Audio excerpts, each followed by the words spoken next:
భూ కబ్జాలకు పాల్పడినట్లు ఆధారాలతో నిరూపిస్తే ఎమ్మెల్యే పదవికి రాజీనామా చేయడంతో పాటు రాజకీయ సన్యాసం చేస్తా అన్న కడియం శ్రీహరి వ్యాఖ్యలకు బీఆర్ఎస్ నేత రాజయ్య కౌంటర్ ఇచ్చారు. కడియం అవినీతి చిట్టాను బయటపెట్టడానికి తాను సిద్ధంగా ఉన్నా అని చెప్పారు.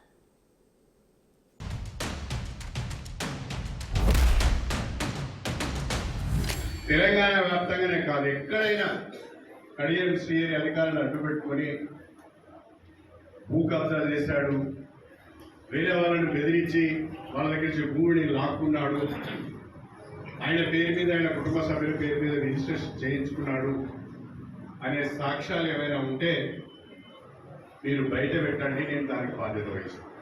నా అధికారులను ఉపయోగించి కానీ నేను కానీ అటవీ భూములను కానీ రైతుల భూములను కానీ లాక్కున్నట్లయితే, నేను కబ్జా చేసినట్లయితే, నేను తీసుకున్నట్లయితే, అది మీరు సాక్ష్యాలతో నిరూపించినట్లయితే నేను నా ఎమ్మెల్యే పదవికి రాజీనామా చేస్తాను. నా ఎమ్మెల్యే పదవికి రాజీనామా చేయడమే కాకుండా శాశ్వతంగా రాజకీయాల నుంచి తప్పుకుంటాను. క్యాబినెట్ మంత్రిగా ఉండి నువ్వు చేసిన అవినీతి మొత్తాన్ని కూడా నీ చిట్టా అయిపోతానికి సిద్ధంగా ఉన్నా. ప్రత్యేకంగా నేను 2 అంశాలు తీసుకున్నావు. ఒకటి, దేవునూరు భూముల విషయంలో అక్కడ ఇప్పటికే నువ్వు 24 ఎకరాల భూమిని దోసుకున్నావు. మళ్ళీ 25 ఎకరాలు దోసుకోవడానికి నీ అల్లుడిని రంగంలో దించి భూ కబ్జాలు చేసుకోవడానికి ప్రయత్నాలు జరుగుతూ ఉన్నాయి. ఇవన్నీ కూడా బయటపెట్టడానికి నేను సిద్ధంగా ఉన్నా.